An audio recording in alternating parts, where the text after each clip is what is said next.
Miller, Michael Stewart and Alistair Lamb. Thanks very much, Kenny. Vaguely familiar tune, that Liechtenstein national anthem. Well, it's the final 90 minutes of a long and arduous season for these players. Keen to round it off on a high and alleviate some of the criticism that came their way following another disappointing friendly result on Friday. It's a beautiful picturesque alpine setting out in Vaduz with the temperatures in the low 20s, though it does look like there's something of a breeze out there as well. But we're almost ready to get underway. The officials are from Austria. The referee is Julian Weinberger, and the players just assembling in their positions ahead of kick-off. Just a reminder, Ross Doohan, having been drafted into the squad just in the last couple of days, starts in goal with Angus Gunn injured and Kieran Slicker back on the bench. And there's a debut from the start, at least for Lennon Miller, having made his very first Scotland appearance on Friday against Iceland as a substitute. So the Scotland players, clad all in navy blue, up against Liechtenstein, who you might have heard Brian mention in his interview. One win in 48. They've lost their last 5, including against Wales on Friday in a World Cup qualifier. Only a couple of meetings between these countries before, both in European Championship qualifying duty, both very narrow wins. The last was a 1-0 victory here, actually, when Craig McHale-Smith scored the winner. 1-0 on that occasion. Stephen McManus's injury time winner at Hampden will still haunt a number of Scotland fans, no doubt, although it could have been much worse. Anyway, it will be Scotland to get us underway. Liechtenstein all in red as Scotland looked for a victory here off the back of a couple of defeats, most damagingly, of course, to Greece in the Nations League playoff match. Scotland starting on the attack and immediately firing the ball forward, looking for George Hurst, who can only head it out of play. But it'd be good to see. Willie was talking about his performance there on Friday against the Icelanders, Michael, and he did. He certainly showed up pretty well, despite the fact he ultimately didn't get on the score sheet. Yeah, I think that he certainly showed enough to warrant another start here tonight, and also to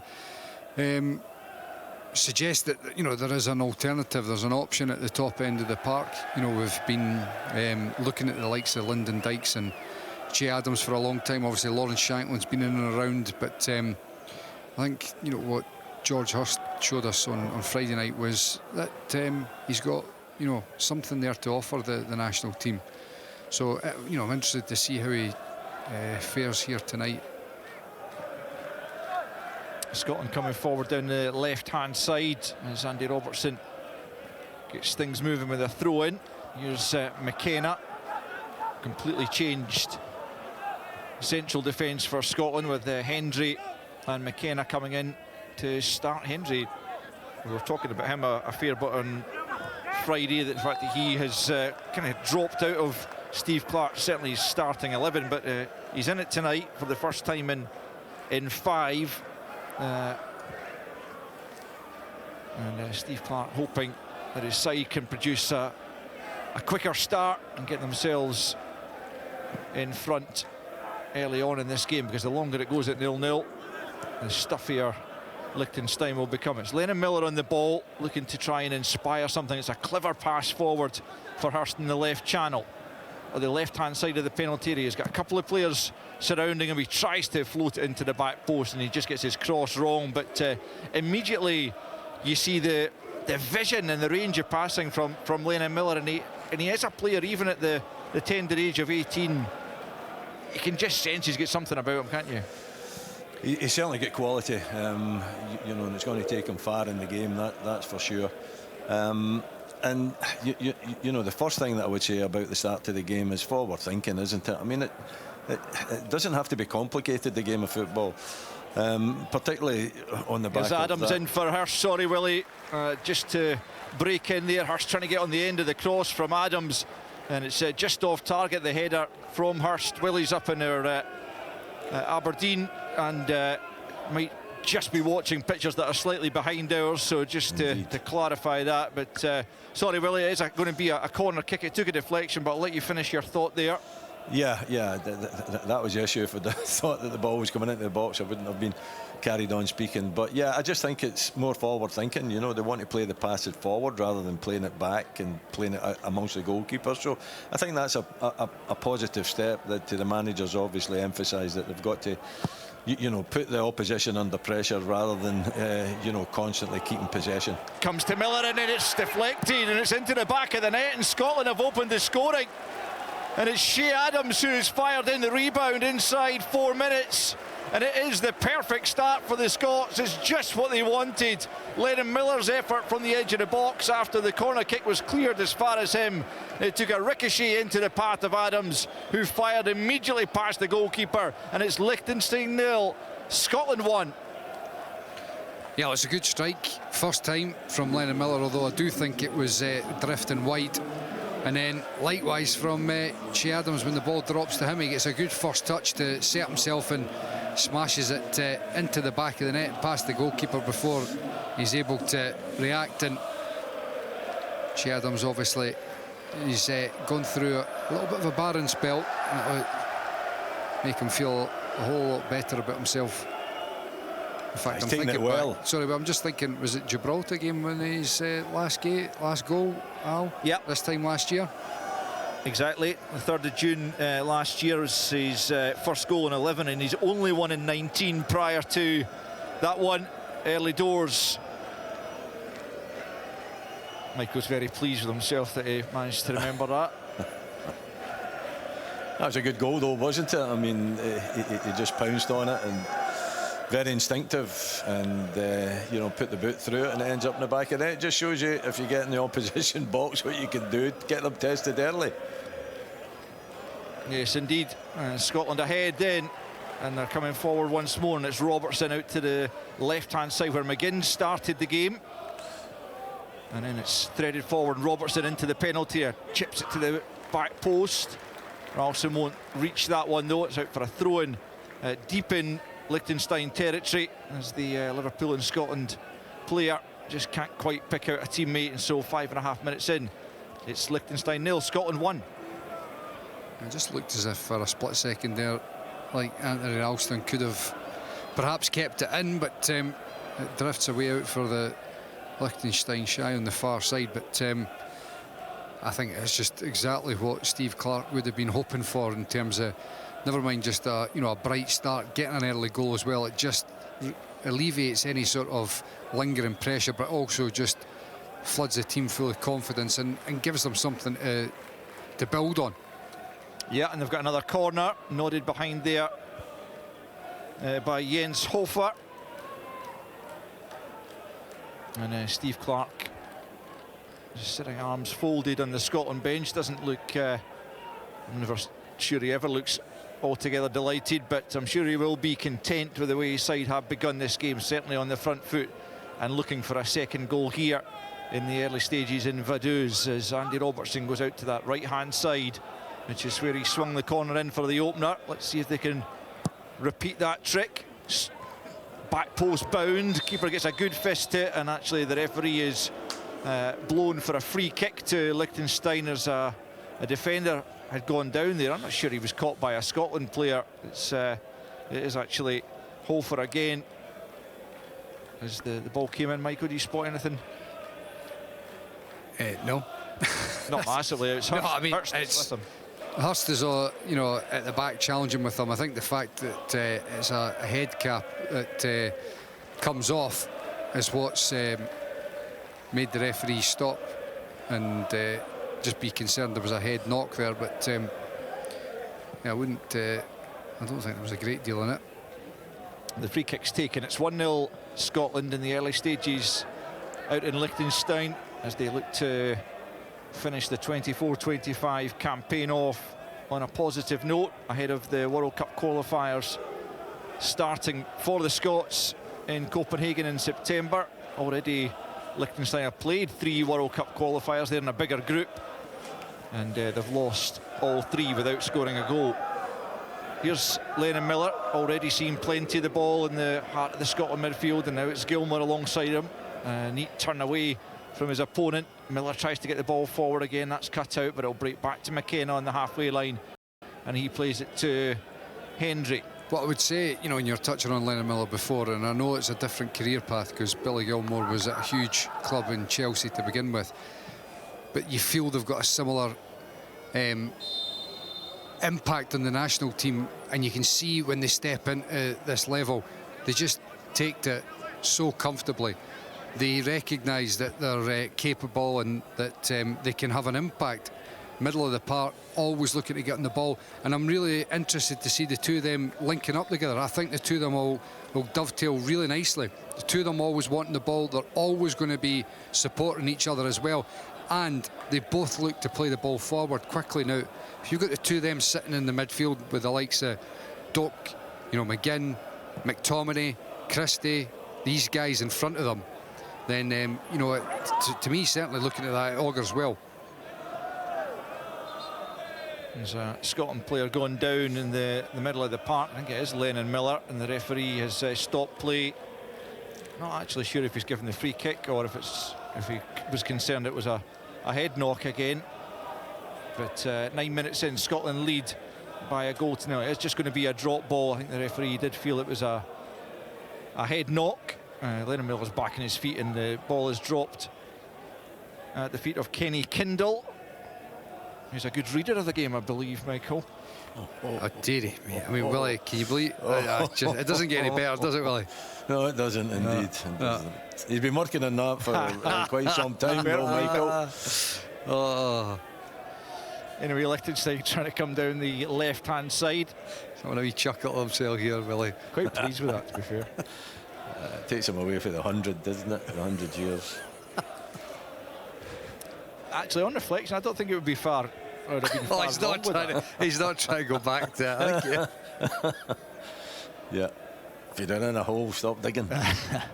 Right, Liechtenstein have a throw in left-hand side, midway inside the Scotland halves. Miller's won it back, and then it's gone out of play again. It will be a Scotland throw this time. That only Liechtenstein victory came in a friendly against Hong Kong, a 1-0 win in October of last year. One win in 48, drawn 7 and lost 40, as we just get another rerun of Shea Adams' goal, which takes him up to 7 for his country on his 39th cap, the Torino forward. Yet another who plies his trade out in Italy. Liechtenstein have a throw in now, halfway line, right-hand side, taken by Trebor. Scotland have won it back though, and it's Adams driving Scotland forward, and he's one-on-one here.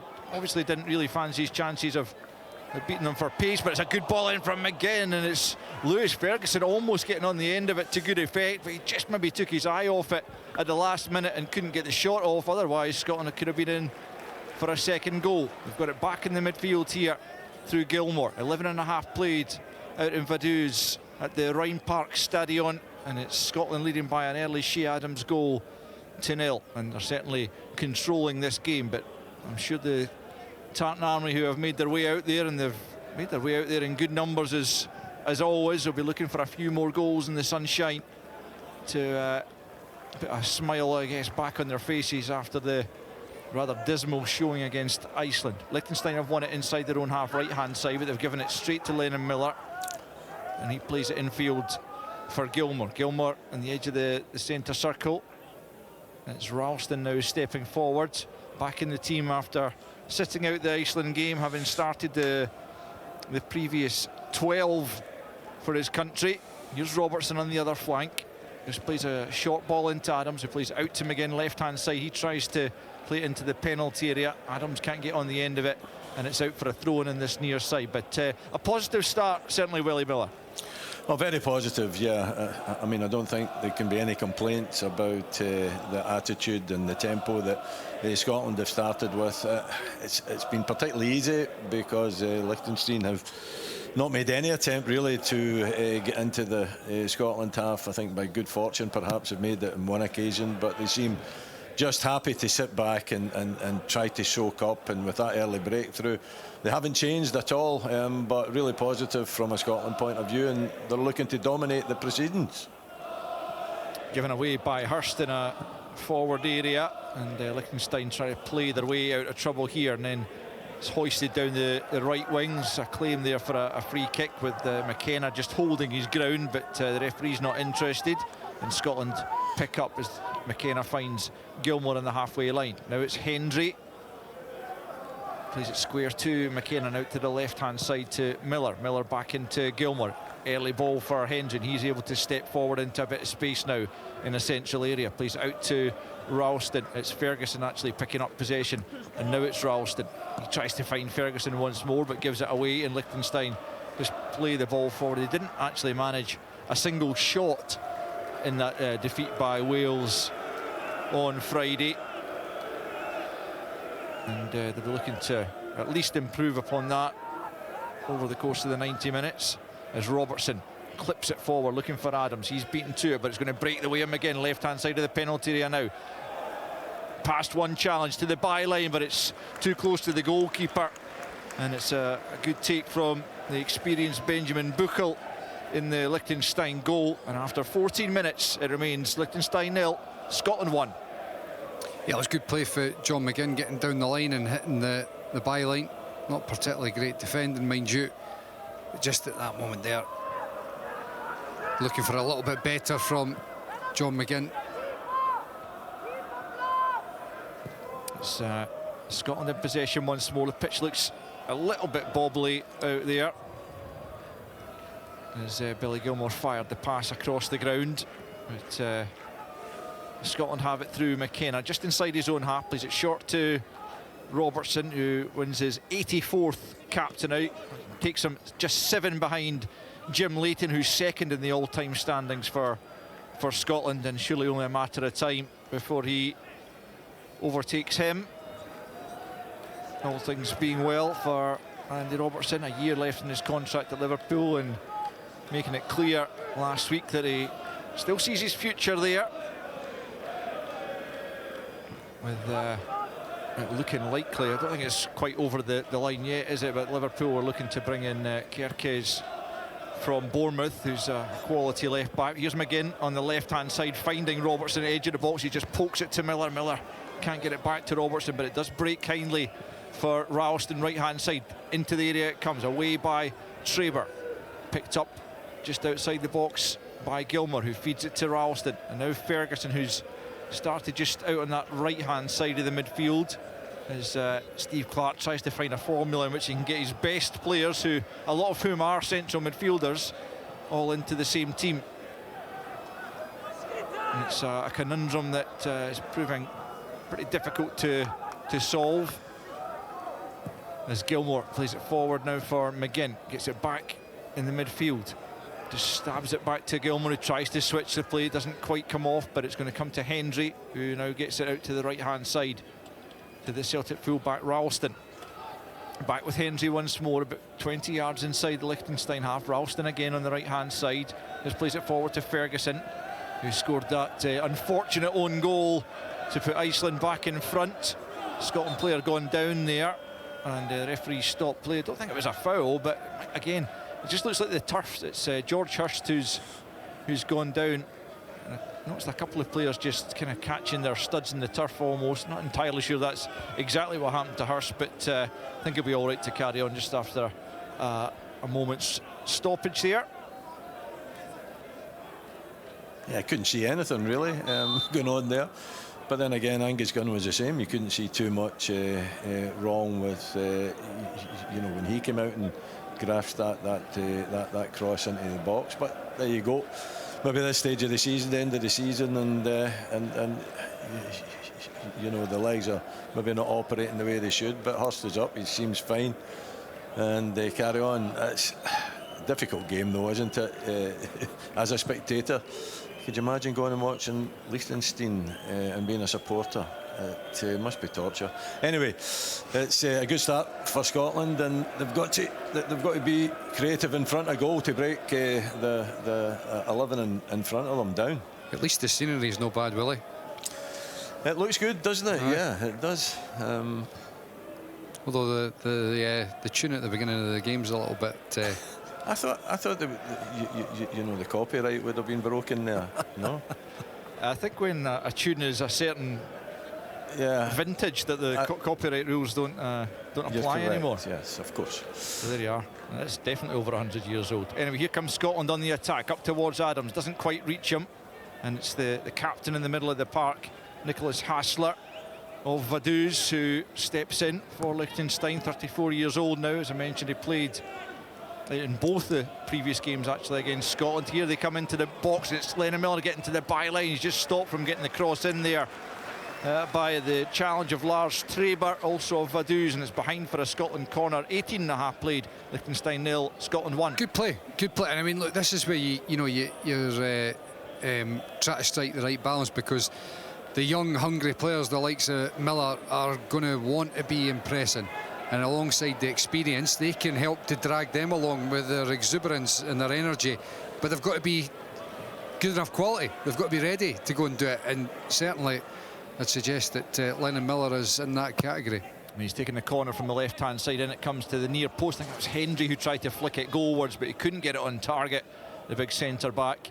And it's behind for a goal kick to Liechtenstein. Steve Clark out on his feet outside of his dugout in the warm temperatures out in Liechtenstein.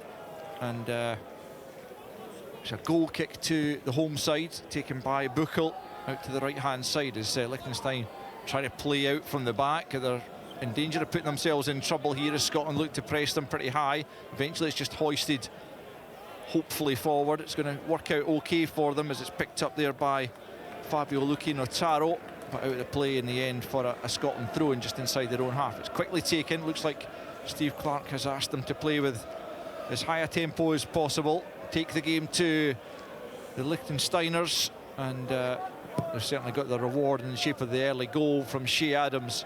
20 minutes in now, still it's 1-0 to the Scots, as it was the last time they were here back in October of 2011. They've given it away though to Liechtenstein, who will take any encouragement they can get. Decent challenge there from Gilmour to halt the progress of Ferhat Saglam, who plays in the Swiss 5th tier. And it's the kind of level a lot of the Liechtenstein squad operate at, 4th and 5th tier in Switzerland.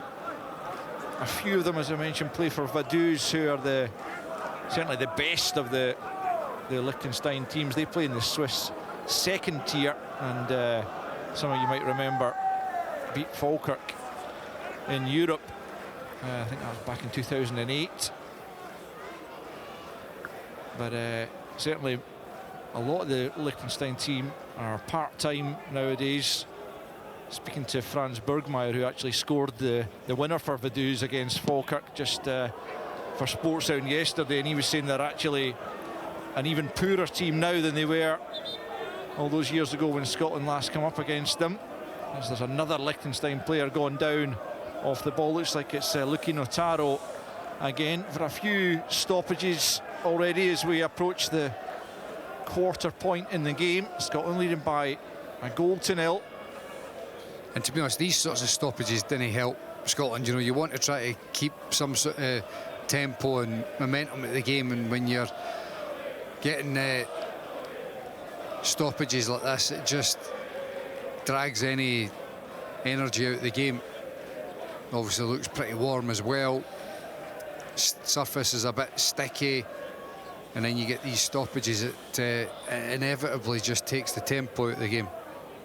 Yeah, he took a ball to the midriff there, so a little bit winded, I think. Fabio Notaro, who is a Vaduz player but only played a couple of games for the first team this season in the Cup. He did score in both, but certainly been given his chance in the national team. He's going to make his way off here. just for a moment or two as he catches his breath, and we get a shot of the German manager of the Liechtenstein side, Konrad Funfstuck, former Kaiserslautern manager. This is his 22nd game in charge of the national team as the referee again restarts the game with a drop ball, and Liechtenstein get possession of it, and it's all the way back to Buchel in goal. The 35-year-old launches it long all the way through, in fact, to his opposite number, Ross Duan, who hasn't had a lot to do, and you would imagine he's going to remain that way. But a magnificent moment, you'd have to say, Willie, for Ross Duan, who, as you described pre-match, he didn't do himself any harm when he came in for the Aberdeen appearances he made this season, and he would never have thought, I wouldn't imagine in his wildest dreams, that he'd be making his international debut this summer. No, it was a very good stand-in. He played with a lot of confidence, and you know, getting the opportunity. I don't know, was he on holiday? Did he have to? I think so. I think he was in Turkey, from what I remember reading. Cut it short and get yourself back. You're in the international team. Totally unexpected, and getting a start as well, which is quite incredible. But he's been confident. When he's been asked to stand in for Mitov, and he had quite a number of games, quite a lengthy spell as well. So he's had nothing to do today, right enough. No, he's orchestrating things from the back, directing traffic at the moment as McKenna picks up, another former Aberdeen man. Plays it to Hendry and then out to the right-hand side to Ralston.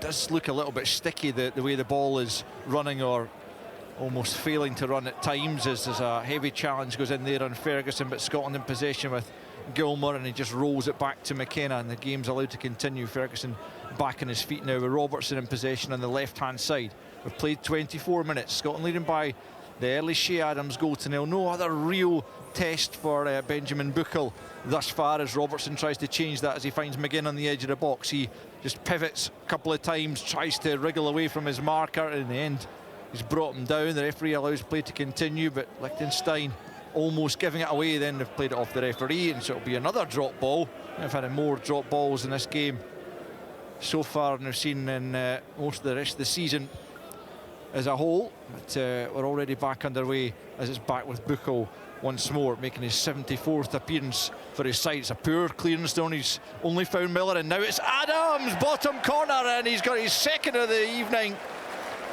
Fine finish from Shea Adams as he took the ball just inside the penalty area, swivelled and just wrong-footed the goalkeeper, who was at fault with the kick out. And Shea Adams doubles Scotland's and his own tally for the evening. 25 minutes in, Liechtenstein 0, Scotland 2. That's good play for Lennon Miller. You can see here, right up on top of his opponent. Madness from Buchel and goals. I just wondered whether Adams was going to reverse it into Miller's path, and he wouldn't have been able, because his run was matched. Instead, he, as you said, reverses that into the bottom corner, and the goalkeeper has got no chance.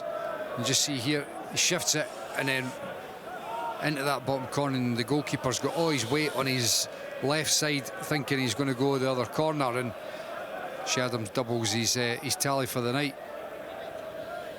He takes it well, and Lennon Miller too, as you said, Michael.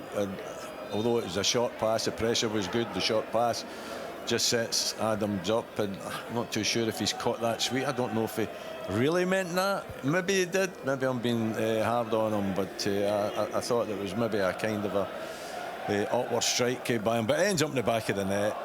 But it's one of these games that you know, Scotland should be taking advantage of, when the goalkeeper Buchel's playing a pass like that straight out with pressure on his defender. It's just madness, absolute madness. Do you know, the thing is, I think he did mean it in terms of trying to get that corner, but you're right, it wasn't the cleanest of strikes. He sort of choked it a little bit.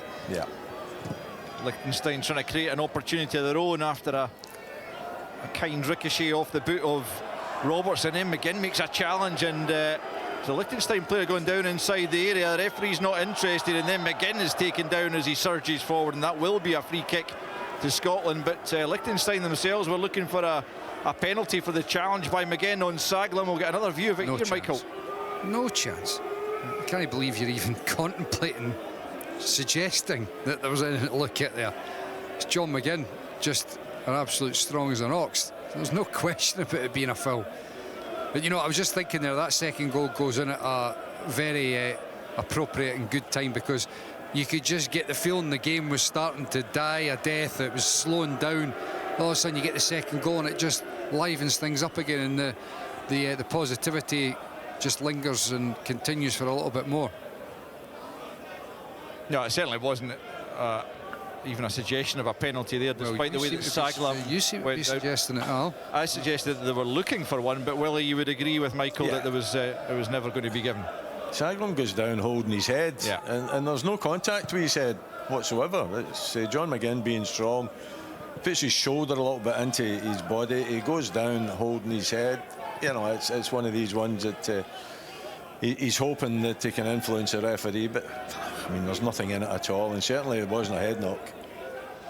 Yep, Scotland back in possession, and it's Lennon Miller who's played a part in both goals that have been finished by Shea Adams, so he's certainly taken his chance in the Scotland midfield as Liechtenstein get the decision right on the edge of their own penalty. Lewis Ferguson perhaps just overdoing the closing down there. We're getting another view of the McGinn challenge, but it really was just a case of McGinn using his strength to hold the player off, and he goes down very dramatically, looking for the spot kick. There is no VAR in operation, and I can say that with some certainty, having said it wrongly the other night, but I can actually guarantee that there is no VAR in operation in Vaduz tonight, before you correct me again, Michael.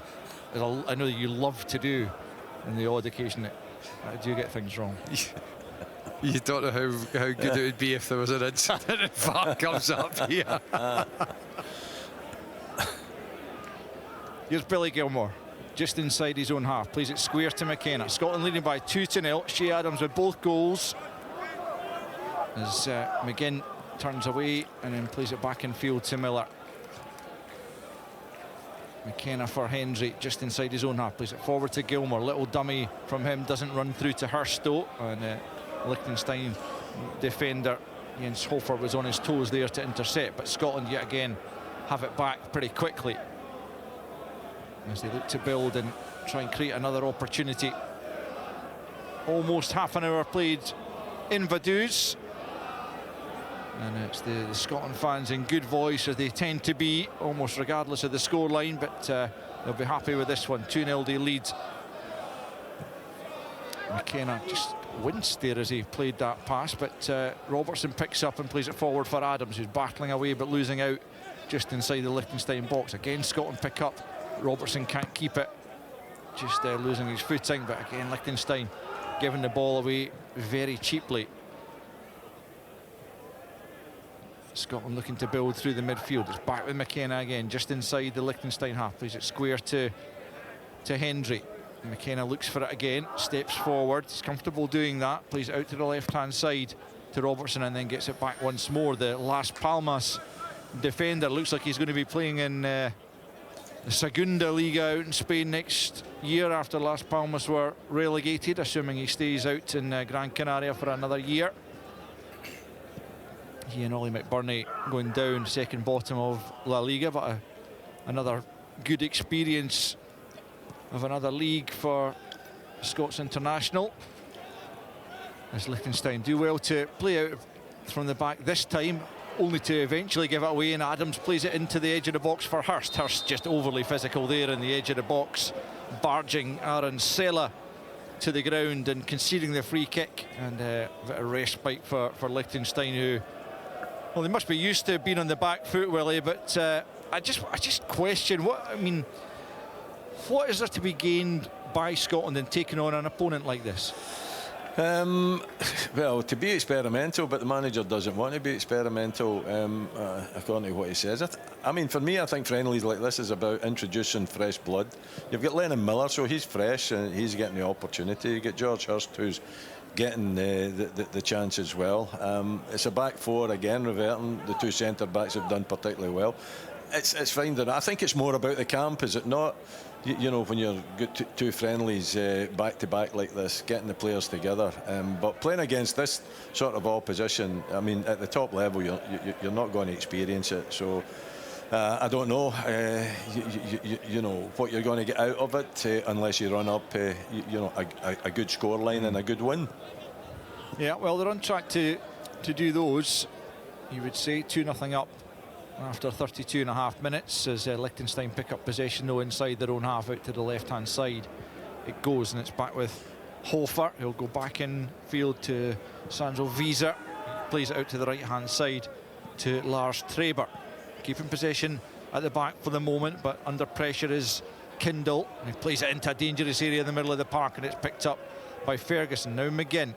Scotland looking for a third goal on the angle of the box. It's Miller tried to thread it through a couple of bodies and didn't quite manage to do so, and Liechtenstein pick up. But again, it's only a couple of passes they managed before conceding possession once more, and they're just not good enough on the ball to keep a hold of it. As Ferguson drifting across from his position on the right-hand side into the left centre position just at the moment. Now it's McKenna back out to the left to the captain Robertson, into the feet of Adams. It's a clever dummy though, and it's Ferguson once more. Left-hand side is McGinn. McGinn tries to get it into the box, comes off a Liechtenstein defender behind for a corner. It's Liechtenstein 0, Scotland 2, 33.5 played, and Scotland will have a corner on the left-hand side. Yeah, it was good play. There was a wee bit of pace injected in the attack. There was one little moment there where I thought Lewis Ferguson, he had a bit of space, and I was wondering whether he was going to turn and perhaps drive at the edge of the box, but Scotland managed to recirculate it and get forward. Ferguson was involved again. Here's Miller with the corner. It's a deep one to the back post, free header for McKenna, and then Hendry goes up and it came off a Liechtenstein head last, and it'll be another corner from the left-hand side. Willie, have you seen that yet? Are you sufficiently? It's just coming, yeah. I think he's under pressure, Jack Henry. I don't think he could do too much about it as McKenna gets it. It's well worked, you know. They split. One goes to the back and one goes central, so a little bit maybe unfortunate, but not too sure if Jack Henry could do much more with that one. And the second corner's taken short, but ultimately McGinn can't force it into the danger area, and so Liechtenstein survive that particular move. But Robertson gets it back to him again, left-hand side, and then it's forward for Ferguson, who just seems to have changed position, but he has fouled his man as he tried to get in behind there. And Liechtenstein will have the free kick deep in their own territory. We've got 10 minutes remaining in the first period. Scotland leading by 2 Shea Adams goals to 0, as Liechtenstein have offered very little going forward. They lost all 10 of their games in the last European Championship qualifying campaign, and in terms of their Nations League campaign, which is just finished, finishing bottom of Nations League D behind San Marino and Gibraltar. San Marino are one of the few sides who are actually ranked below them, but they lost both to San Marino. A couple of draws, both against Gibraltar, but only 5 teams altogether ranked below them in the entire FIFA system. Here comes Scotland then, looking for a third goal before half-time. It's Gilmour who was just dragged back there, and he goes to ground and he wins inside the free kick, midway inside the Liechtenstein half, left of centre. But an opportunity from this set piece to get McKenna and Hendry forward. Looks like a yellow card actually being shown to Simon Lukinger of Liechtenstein, the first yellow of the game for pulling back Gilmour as he was in full flight. Well, it'll give Scotland plenty of opportunity to practice their set pieces, that's for sure, corners and free kicks, but the quality of opposition is as poor as you possibly can get, isn't it? But it then throws down the gauntlet to be more creative.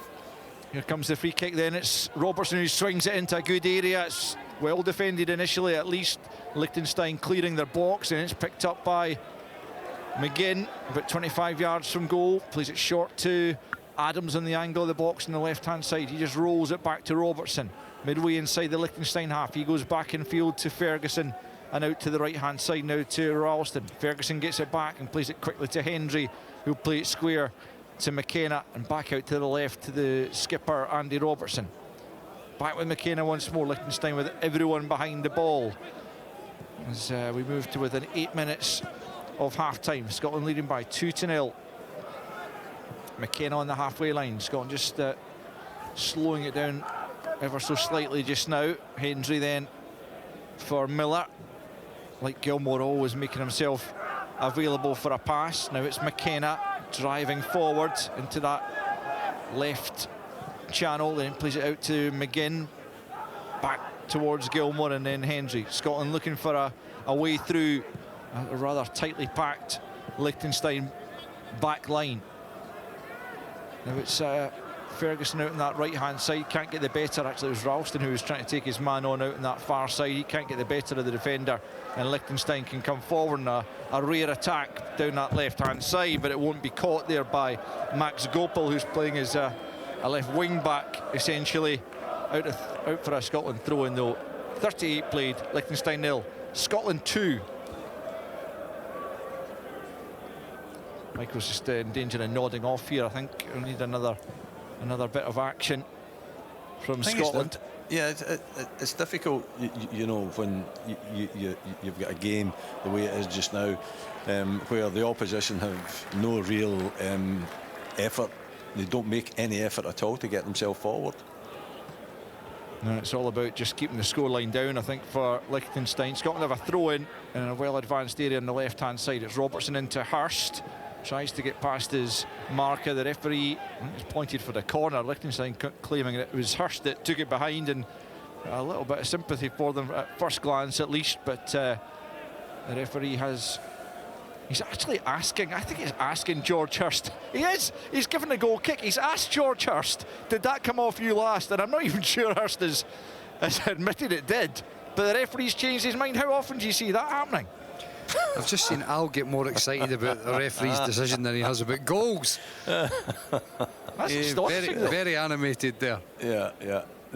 That's a new one on me. And I'll tell you what, if it asked me, I would have told him I never touched it. You pressurised them enough.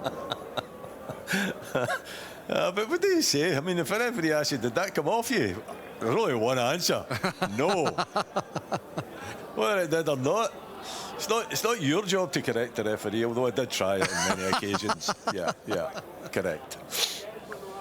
5 minutes to the interval, and Scotland have a 2-goal advantage. Both goals scored by Shea Adams as Robertson fires it forward. Buchel should gather that before Ferguson can latch onto it. Indeed he does. The Vaduz goalkeeper, who has now conceded 162 goals in his international career. The most recent 2 scored by Shea Adams of Torino in Scotland.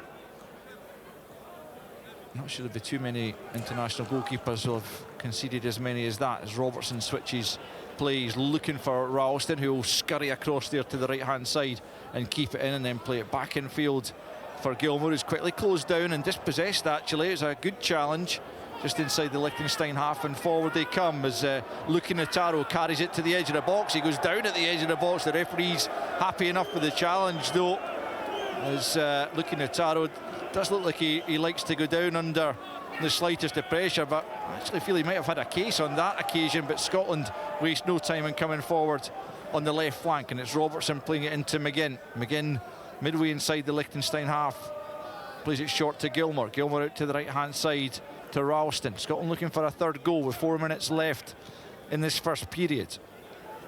Back then to Hendry and into Lennon Miller, who's had a good first 45.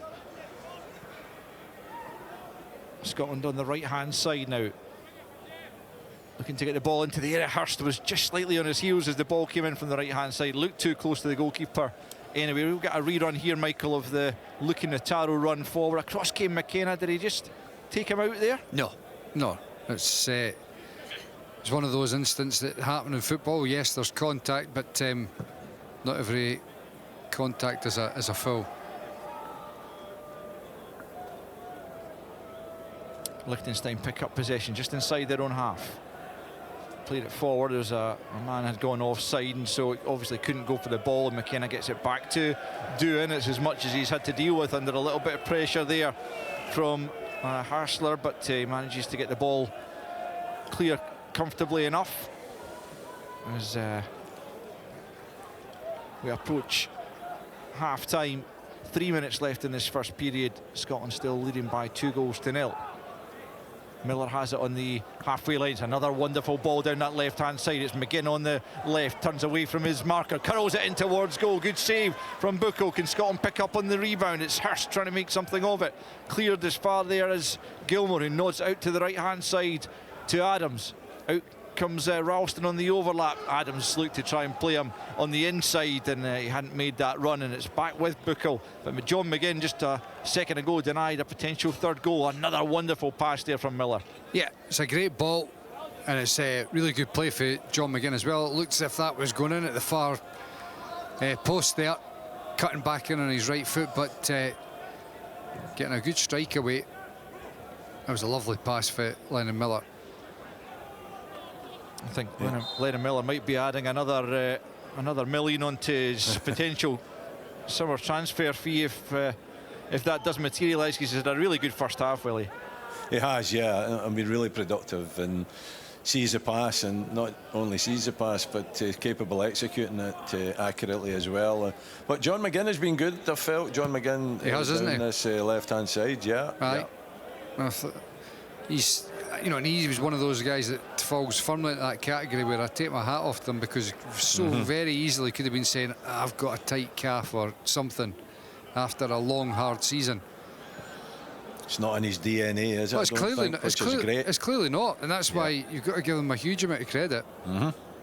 Yeah, 49 games for Villa this season, on top of the international appearances, but still turning out and turning up for these international meetings. It is, as you say, Michael, it is credit to, it says a lot about how the players feel about playing under Steve Clarke, that every single one of them turned up having been named in the squad, albeit, as you say, McTominay and Tierney pulling out of this particular trip, having been injured in the game against Iceland. We've got under a minute left in the first half. Scotland leading by 2-0. Might have been 3 there, but for a good save from Buchel to deny McGinn, as McGinn allows Kindle to get away from it. Still Kindle going. That is not far away from a fabulous finish. He moved it onto his left foot, let fly from the edge of the box, and that is only inches away from the inside of the post. Ultimately the wrong side as far as Kindle is concerned, and it remains Liechtenstein 0, Scotland 2. Well, it's a good drive and run there from Kindle. He was caught out just before when John McGinn had got on the inside of him with Lennon Miller's pass. This time he's able to drive past McGinn and get right at the heart of the Scotland defence, and fortunately for us it's just drifted the other side of the post there. Yeah, it's not far away, is it? I mean, it's a really good effort with his left foot from Kindle there, and allowed to really make up too much ground. I think Scott McKenna and Jack Henry could have closed them down a little bit quicker, tried to get a block in, but he was unfortunate to see it flash past. A minute added on at the end of this first period, and we're already halfway through that as Jack Henry plays it short to Gilmour just inside his own half, and it's back with Henry once more. Gilmour winning his 40th cap tonight, and he plays that forward in the right channel for Hurst, who's just gone marginally too early, and it'll be a free kick to Liechtenstein for the offside against the Ipswich striker. He's not been as involved as I would have hoped. You know, after Friday, we're looking forward to seeing him, but he's not been able to get as big an impact in that first half. Half-time whistle sounds out in Liechtenstein. It is 2-0 Scotland, and both goals coming from Shea Adams. The first one inside 4 minutes as Lennon Miller tried his luck from the edge of the box. That was blocked, but it fell kindly for Adams, who fired swiftly past Benjamin Buchel to make it 1-0. And then on 25 it was 2-0. The same couple of Scotland players combining. Miller closing down Buchel's pass out from the back. He won the ball, found Shea Adams, who found the bottom corner with his finish. John McGinn was denied just a couple of minutes before the break, looking to make it 3-0. Another Lennon Miller pass picking him out, but good save from Buchel on that occasion. And then just in the stroke of half-time, Kenny Kindle might have reduced the arrears for Liechtenstein, but his shot from the edge of the box flew just wide. And so at half-time out in Vaduz, it is Liechtenstein 0, Scotland 2. Football from Sports Sound. Brilliant drop of the shoulder! What a goal! From BBC Radio Scotland. There's no substitute.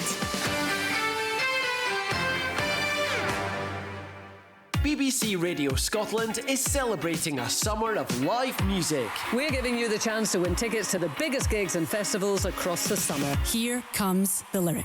I hope that someone gets my message. In a bottle. Yeah!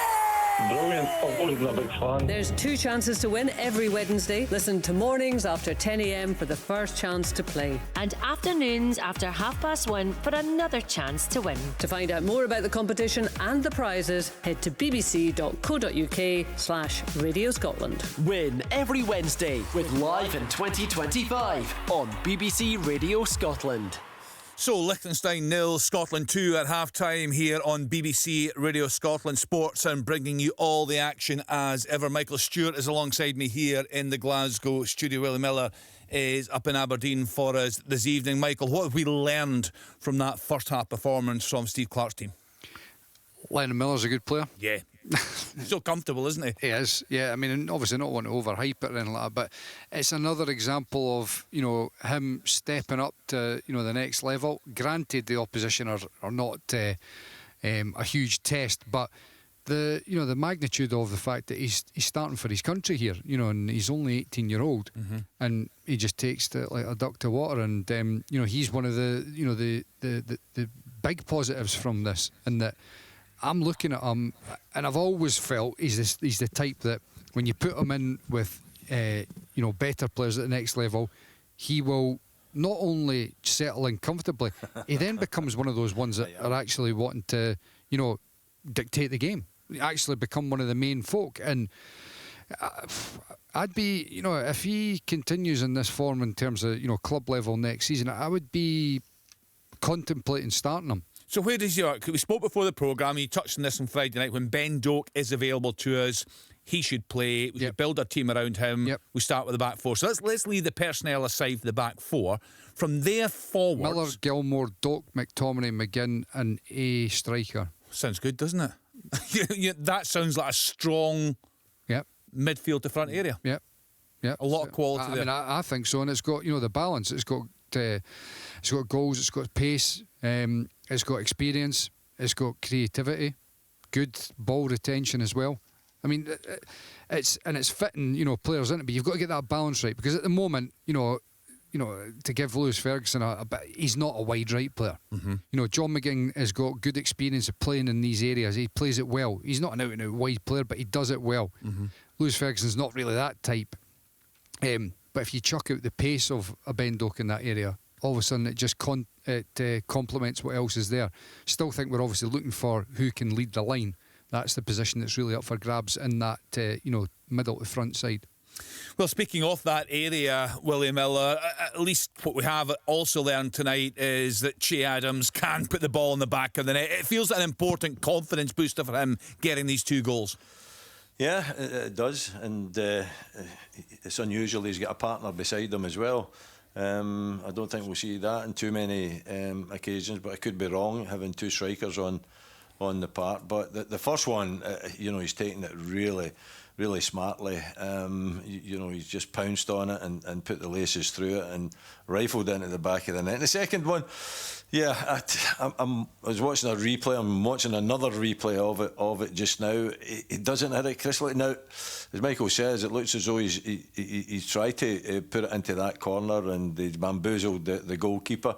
But it's not a crisp hit, no, is it? It's not. It's a sclaff almost, kind isn't of comes off his the kind of ankle. But hey, it's well taken.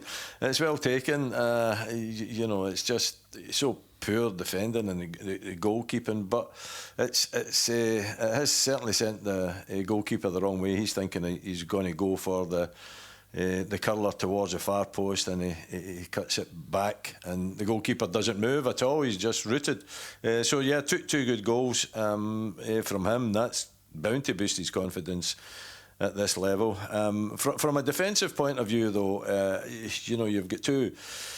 If you're looking at who's your 2 is going to be, if you're going to go with the back 4.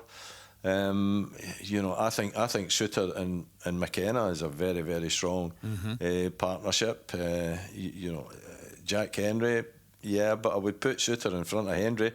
And I think McKenna, when you watch him, I thought the challenge just outside the box was a little bit clumsy from him. He kind of comes across with his left foot rather than, either not making the challenge and just ushering the player back the way and wide of the goal. So, from that point of view, I think he could have done better. And the two of them, I thought, could have done better for the Kendall strike that almost found the top corner. You hit it well, but a lot of room to run. I mean, he's run from his own half to just outside the box before anybody comes out to him. And it's one of the two centre-backs that does that. John McGinn, he catches John McGinn wrong-footed and shows him a clean pair of heels. So, from that point of view, I think the two centre-backs perhaps should have seen the danger a little bit earlier. But, for me, if you're going to play the two centre-backs, then I think McKenna and Suter, both tall, both strong, can both play. Suter better user of the ball than McKenna, but McKenna decent and quick. Both of them have got pace. So I would throw that one out, perhaps. Yeah, is that the shape, your preferred shape, Willie? If we're looking ahead now to the World Cup qualifiers, which start in September, is that what you want to see from a Steve Clarke side, the back four, which, of course, as we've been discussing, would we presume mean that either Robertson or Tierney, one of them drops out? Yeah, well, that's what you feel. Do you put Tierney in with one other centre back if you're going to go with the two? I think there's better options. Mm-hmm. I think, Kenny, it should be. You should be taking in the opposition as well, should you not? I don't think Scotland are at a level where they can just say this is the way we are going to play, no matter who we're playing against. I think there will be times where the manager will look at the opposition and decide whether it's going to be a four at the back or a three or a five at the back, and he's got every right to do that. And the problem is if you're going to play with the four, why are you playing with the four? Is it from a defensive point of view or is it from an offensive point of view? And as Michael has spoken extensively about it, it's a Ben Doak situation, isn't it? If you've got him, then obviously that, like Tierney, if you want to play Tierney and Robertson together, you play the 3/5. If you want to play Ben Doak, then it's probably a 4. But I think we're blessed with good enough players to play either the 4 at the back or the 5 at the back or the 3 centre backs. We're well blessed with players in these positions. Right, let's give the website a Willie Miller quote here. There's a live text going on the BBC Sports Scot website, Willie. They've got a picture of Lennon Miller. They're asking our audience for their thoughts on his performance in his first start for Scotland, an assist and some tidy passes, according to the website. Your thoughts on what you've seen from this young man in the opening 45? Oh, yeah, top notch, top quality. A young player that's playing with a huge amount of confidence. I think that's what kind of is on the screen that I'm watching, and I saw it firsthand at Hampden on Friday night as well. He's not phased at all. He believes in his own ability. He's positive, and as I said earlier, when you get games like this, go and play the way you play at club level. Go and catch the attention of not just the manager but everybody. Catch the attention of the nation if you possibly can. And that's what he's done. I mean, some of and it's forward passing as well. It's not just meaningless passes or passes just to keep possession. Whenever he gets a chance and he's not under pressure, the head's up, he's looking for the forward pass, and he can deliver it as well. So, top quality. He's certainly made a name for himself in these 2 games. And as I said before, I think that's what these games are for. If you can get an emerging talent coming out at this level and can handle. And he can handle it, having read 1 or 2 of his quotes in the newspapers as well.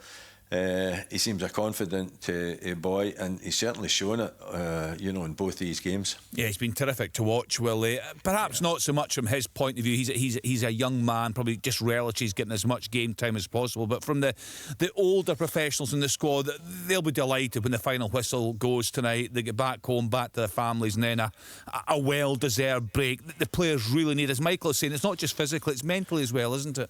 Oh, it is, yeah. There's no doubt about that. Perhaps more mentally than physically. The treatment they get nowadays, the sports scientists they have, the regimes that they have to keep themselves fit. But, it's a huge amount of games that you're playing. If you're playing at international level, you're playing with a top club, you're playing in European football and all the rigours that goes with it. But you know what, Kenny, it's absolutely brilliant. I wish I was back there myself. Oh, do you know what? Yes.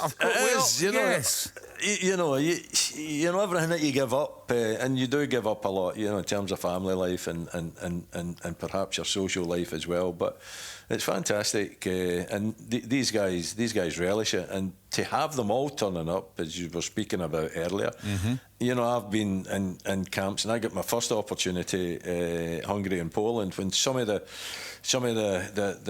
bigger names at the time, some of the more established names had long seasons and couldn't make that trip, and it gave me the opportunity to go and get myself in front of the manager and prove to him that was good enough at that time. The only thing I regret, Kenny, is not being involved with John Wark in Escape to Victory with Sylvester Stallone and Pele and all these guys. Whenever it comes on the telly, I make sure that I watch it, and I watch John Wark's small part in it, but some of the football, and the Pele goal was fantastic. I'd love to have known what the selection criteria was for that movie. It's one of my favourites. It was an absolute class. I wasn't expecting to go there tonight, but thank you, Willie, for that. Do you know what, just looking at the pictures, it looks glorious out there. It's a fantastic setting out there in Liechtenstein. It's a beautiful evening, and we can hear the Tartan Army in very good voice there, Michael. As we look ahead to the second half, we'll look at that bench. I think I know the name you're going to say. Who do you want to see get an opportunity in the second 45? I don't know, you tell me. Kieran Bowie? Yeah, I would like to see it. Aye. I mean, obviously, we spoke about this on Friday as well, that the back end of last season, this season that's just about to finish, he wasn't starting every game for Hibs. They were clearly just wanting to ease him back in and not have any other injuries, get him fully fit with a good pre-season behind him for next season. But getting a half or at least half an hour would do him the world of good, I would think, here for Scotland. Exactly in the same vein as what we've seen with Lennon Miller in regards to getting him some game time and getting him feeling like he's comfortable and that he can handle and deserve his position in the team.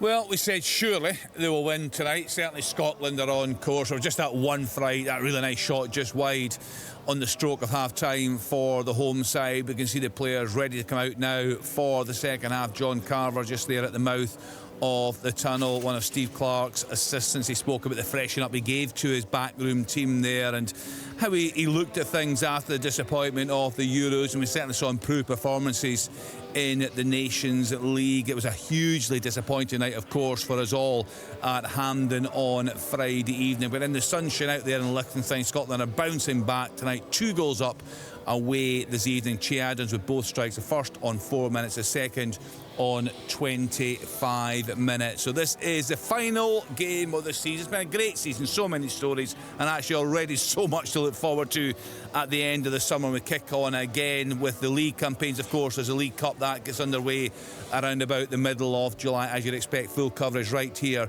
on Sports Sound on BBC Radio Scotland. So let's get back to our commentary team for the second half. Liechtenstein against Scotland. Willie Miller, Michael Stewart and Alistair Lamont. Thanks again, Kenny. Yeah, the players just emerging now from the tunnel, just waiting to see if either side are going to make changes at the interval. You'd expect them certainly to do so in the second half, but whether there'll be any at half-time, we are just waiting to see. But Ross Doohan emerging back onto the field of play as Scotland come back out, and the Liechtenstein goalkeeper Benjamin Buchel also making his way back out. I wonder if I'm actually not entirely sure he's going to take part in this second half, because he seems to have taken his kit off, but we'll soon establish that. Steve Clark also making his way across the pitch with the technical areas on the opposite side from the tunnel. Looks still like it's very pleasant out there in the sunshine in Vaduz. It really is a spectacular setting set in amongst the Alps, and the Liechtenstein manager, as I say, the German Konrad Funfstuck, he is also making his way back to his dugout. Liechtenstein looking to get off the mark. They haven't scored a goal since scoring. They lost the last 5 games, certainly, since a 0-0 against Gibraltar. No goals in the last 3 since a 3-1 defeat by San Marino. It is going to be a change of goalkeeper. Justin Ospelt comes on for Liechtenstein for this second half. He plays for FSV Frankfurt, born in the Bahamas and playing in the 4th tier in Germany. And he comes on to try and prevent Scotland adding to their lead in this second period.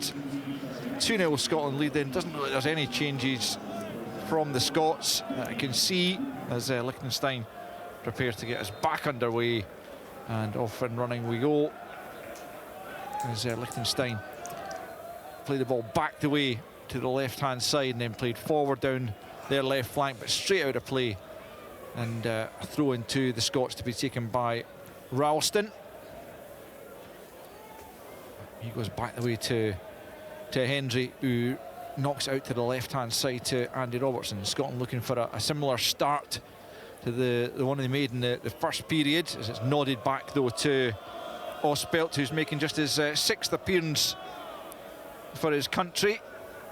He last played this time last year, actually, in a 3-0 defeat by Albania.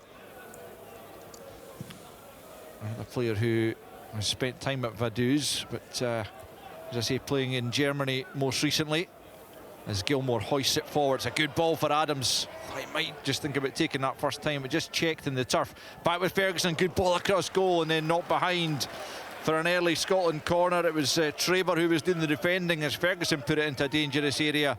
So an early corner on this right-hand side for Scotland. Liechtenstein 0, Scotland 2. I think you're absolutely spot on, Al, that it just seemed to check in the grass and hold up, because as the ball got played through from Billy Gilmore, it was a lovely pass, and you're thinking it's going to bounce, it will set up perfectly for him to perhaps just dink it over the keeper, but it didn't bounce the way you were expecting and move forward. It just sort of checked and was caught under him.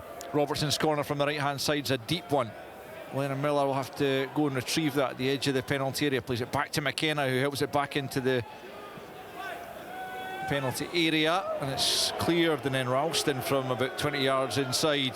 The Liechtenstein half goes all the way back to Ross Doohan, who's got plenty backing from the Scotland fans, looking to keep a clean sheet on his Scotland debut.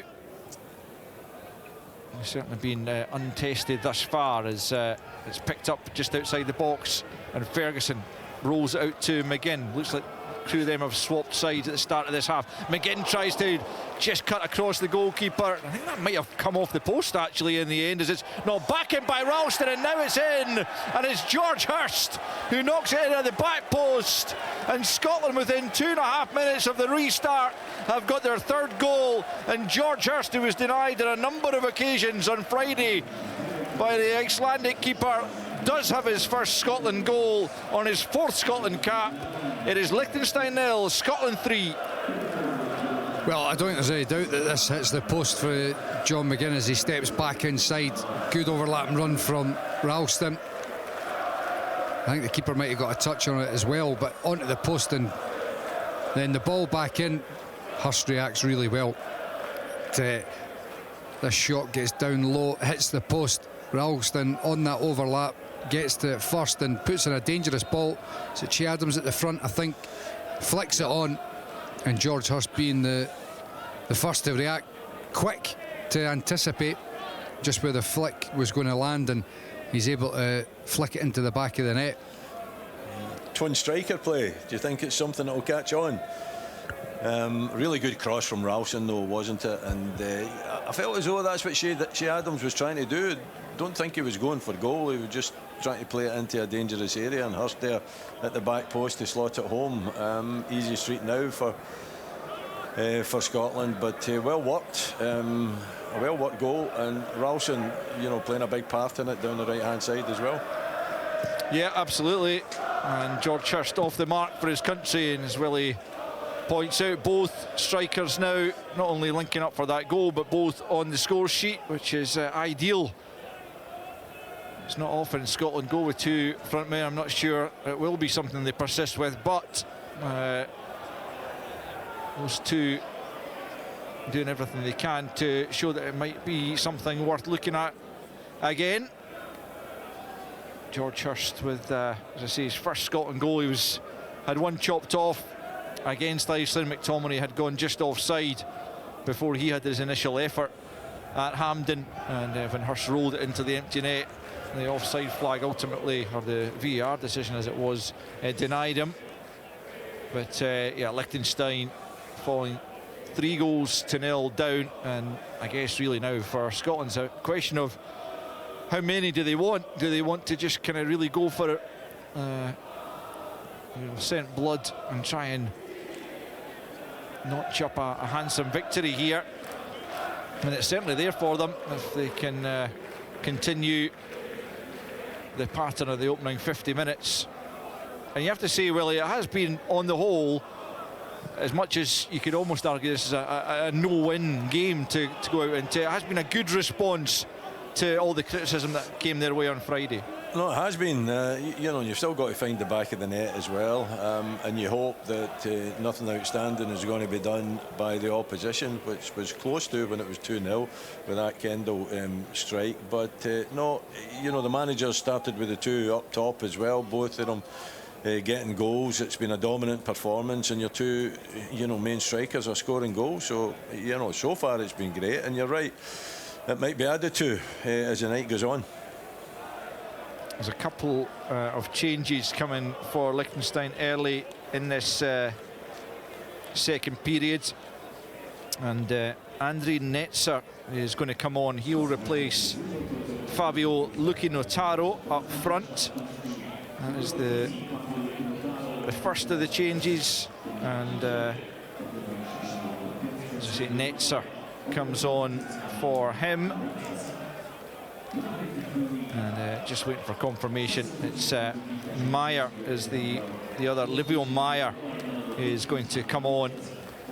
He's a defender, and he will replace Kenny Kindle. So I think that's just a straight swap in that right back stroke right wing back position. So Liechtenstein making a couple of changes early in this second period as Kindle makes his way around the park. Came closest to scoring, as Willie says, for Liechtenstein, but off after just 6 minutes of this second period, in which Liechtenstein have already conceded to make the score Liechtenstein 0, Scotland 3, and they've pretty much, Michael, done all you could ask of them so far, Scotland.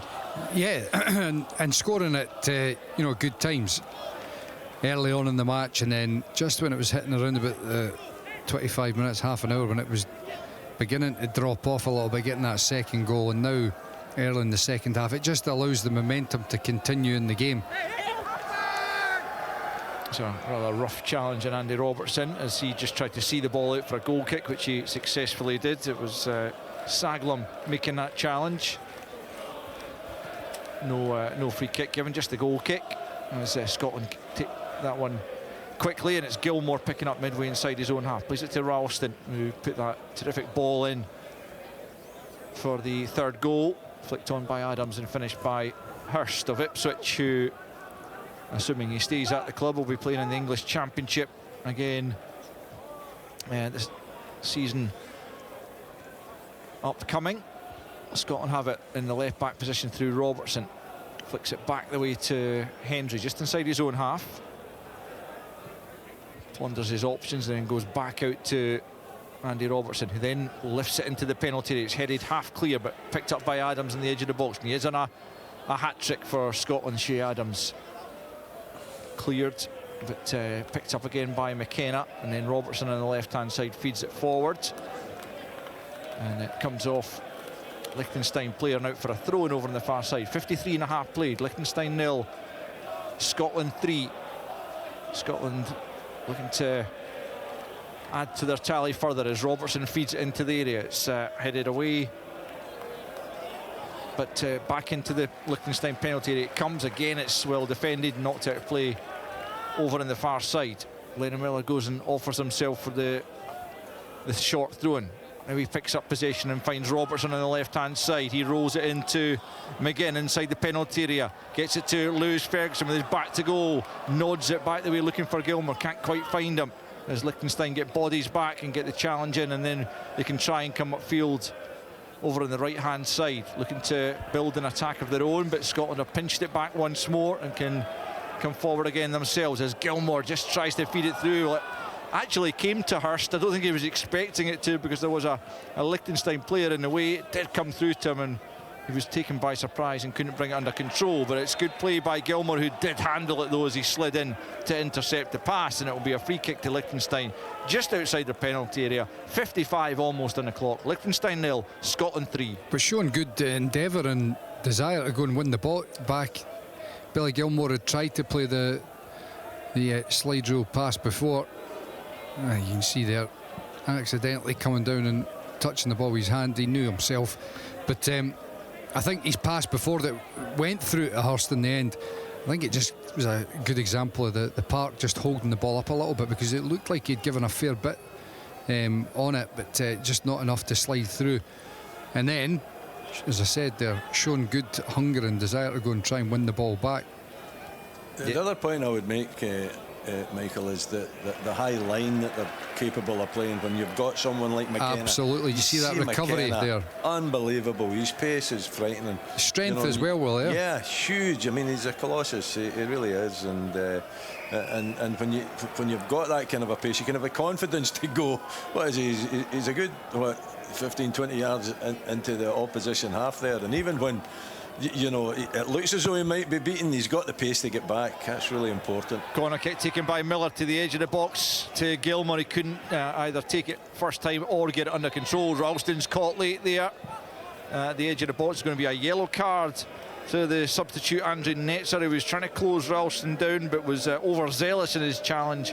Scotland have a free kick about 15 yards or so maybe outside the penalty area, but it's an opportunity to put it back into a dangerous area. Ralston just getting up with a slight limp, but I'm sure he'll be absolutely fine after a fashion. But Gilmour already over the free kick. I'm sure Robertson will come across and look interested as well. Here he is, in fact, the Scotland captain, left-footed. It's right of centre, so you'll fancy that one. Or he tries to play it short into the feet, I think, of Miller, who made the run, but it was cut out by the wall, and that opportunity is gone as Hurst shows another good example of what Michael was talking about, the endeavour and work ethic, tracking back to just knock that back to Ross Doohan and ensure there was no chance of Liechtenstein grabbing a goal here. 57 played, Liechtenstein 0, Scotland 3. The third goal coming just at the start of this second period from George Hurst to add to the two scored in the first period by Shea Adams. Here's Robertson, just rolls it infield just inside his own half to McKenna, and now it's Gilmour once more out to the right hand side to Ralston. Back to Gilmour it goes. Onto the halfway line, it's Hendry. There's a short ball into Miller, just tried to play a kind of no-look ball around the corner, and it was almost given away, but Scotland quickly pick up possession once more as Hendry has it. Inside the centre circle, rolls it into Gilmour again. He combines well with Gilmour. He was caught from behind and offer an apology there after the challenge comes in. Scotland will have another free kick in the midfield as we get a rerun of the challenge on Ralston. That allows the TV director to animate the fact that Andrew Netzer is in the book. A couple of changes coming here for Scotland. And I think that's Josh Doig who's going to come on for his Scotland debut to replace Andy Robertson. So another nice moment for Doig on this occasion. And McGinn is also coming off, and it's another Scotland debut. It's Andrew Irving, formerly of Hearts, now down at West Ham United. Hasn't played a massive amount of football for them, but another big opportunity for a couple of players, Michael. Yeah, it is. Obviously Josh Doig, stiff competition in that left-hand side, but gets the chance here. Scotland have taken a free kick, and it's Miller into the back post. A really good ball, but it is well defended, you'd have to say, at the back by Lars Traber at the expense of a corner. But another delightful ball played in by Miller after the corner had been the free kick had been taken short to him. Yeah, a very good ball, puts it in a dangerous area. The defenders had to make sure he gets something on it there, but I'll be interested to see how Scotland set up now, because Andy Irving's not going to play out in the wide area, I would suggest. Here's Miller with the corner from the left-hand side, curls it in dangerously once more. Good defensive header, knocked high in the air. As again, it looked like a foul on Gilmore, but it's helped back into the box. Miller knocks it down for Doig, and he gets the shot off, but it's wide of target. What a Scotland debut that might have been had he been able to just find the target there. But Doig sends it wide. We've played almost an hour. It is Liechtenstein 0, Scotland 3. You don't want to go over the top about Lennon Miller, but sometimes you have to. I mean, about that little layoff for Doig, it was quite sensational, wasn't it? Just taking it out there and, you know, allowing the left back to have the strike at goal.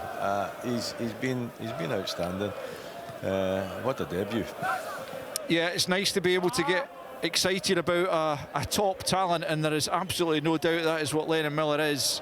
He's so comfortable. I mean, Stephen O'Donnell was in this programme yesterday talking about him, really eulogising him. He did say he's having himself in the best possible way, because he knows he can back that up. He's so much ability, so much confidence in himself as well, and his next move is going to be fascinating. Well, you know, in a very un-Scottish manner, you know, to have, you know, somebody like that, but I think it's brilliant. You know, he doesn't strike me as somebody that comes across as arrogant in any stretch in the imagination. He's somebody that's got a great deal of self-confidence, and that should be applauded. Yeah. And yeah, you need that to be able to go and play at the top level. And, you know, with the greatest respect to Motherwell, I think everybody recognises it. That's not his level. He's going to be going a lot higher, and long may that continue for Lennon Miller. Yeah, he certainly got a bit of the swagger. Billy Gilmore showed that when he came through, and Michael was making that comparison earlier. They've both come through and immediately looked comfortable in a Scotland jersey at the tender age. They both come in as Andy Irving marks his debut by giving away a free kick in the centre circle. We've played 61.5 minutes. Scotland leading by 3-0 out in Vaduz as the curtain comes down on season 24-25. It won't be down for long. The close season will be a short one before the League Cup gets us back up and running, and then it'll be the European qualifiers.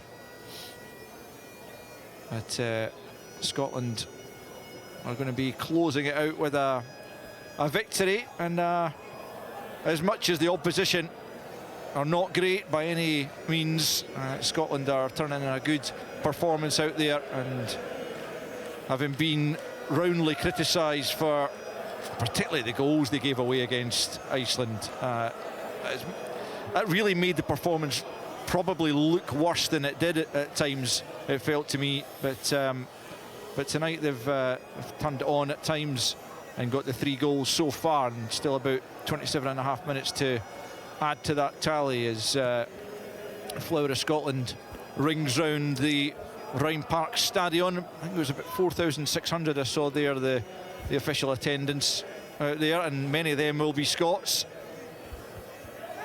And they're enjoying themselves as well, in the sunshine, with a 3, possibly more goal tally as well to enjoy. So I think sometimes you just go there, you have, well, it's always a holiday atmosphere when the Tartan Army are in town.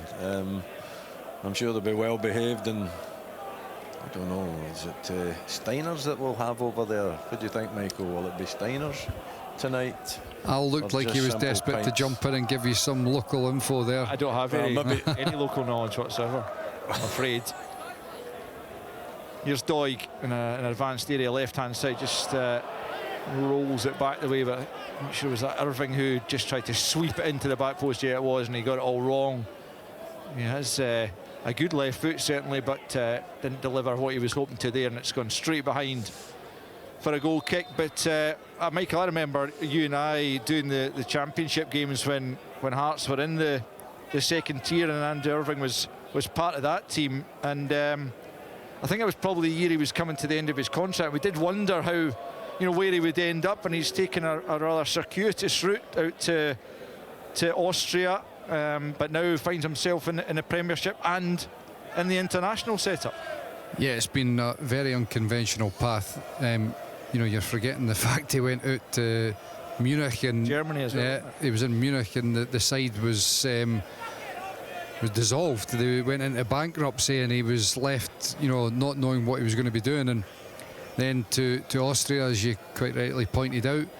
I mean, to get the move from Austria, I think it was Klagenfurt that he moved from them to West Ham, is quite impressive. I mean, quite eye-catching to get that move.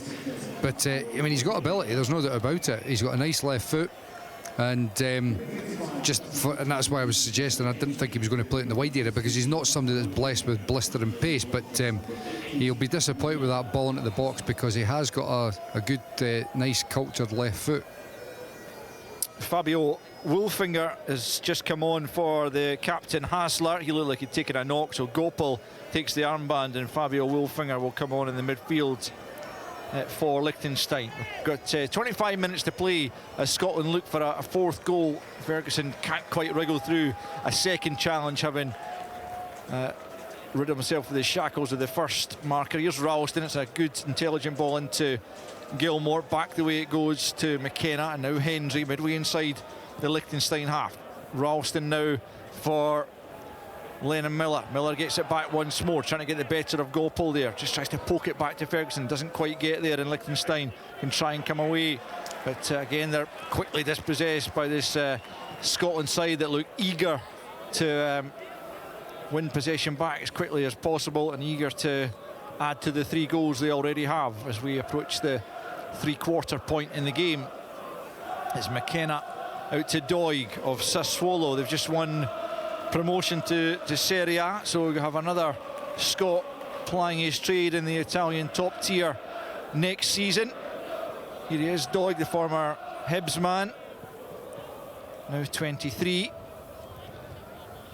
and making his international debut out in Liechtenstein as Hendry picks up just inside the centre circle. Plays out to Doig on the halfway line, and now Irving back the way to McKenna. Scotland will try and come forward. Miller just takes his eye off the ball, and Liechtenstein pick up, but Miller has it back, and a wonderful touch to lift it over the Liechtenstein player, and that's fed forward looking for Hurst, but out comes the goalkeeper Ospelt to grab that before Hurst can think about adding to his tally. 67 played, Liechtenstein 0, Scotland 3. Willie, did you like that little touch in the midfield from Miller there? It was brilliant, and you know what? It looked as though when the ball came to him, it actually bobbled over his foot. You're thinking, did he miscontrol that as it went past him? But then when it came back to him, yes, it was very enjoyable to watch. It's a player that is obviously playing with a huge amount of confidence for someone so young at this stage of his career. And yeah, it was delightful to watch.